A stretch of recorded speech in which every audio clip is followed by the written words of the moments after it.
Da qo'y boqish uchun nimalarga ahamiyat berishim kerak? Qo'y boqish uchunmi? Ha. Birinchi niyatni to'g'ri qilishing kerak bola.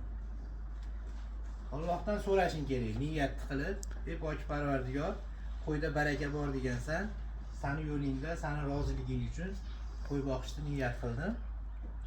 O'zing barakasini ber" deb Allohdan yaxshi niyat qilib so'raysan. Keyin qo'ylarni tanlab zo'rlarini boqishga harakatini qilasan. Qo'yni aldamagin.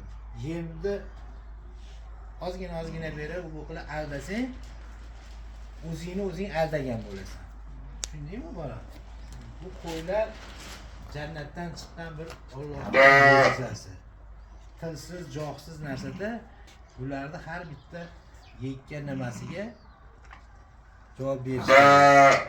Allohdan so'rab senga barakani beryapti. Sana bularga yaxshi halol pok, yaxshi narsalarni bersang, bular ham barakali bo'lib zo'r bo'ladi. Puling ko'p bo'lmasin, qo'ying ko'p bo'lmasin. Allohdan barakani so'ra. Barakang ko'p bo'lsa, inshaalloh sen haqiqiy chorvador bo'lib, biznesmen bo'lib, har xil yo'llarda noto'g'ri yo'llarda yurmasdan to'g'ri yo'lda yurgan bo'lasan. Tushunarlimi?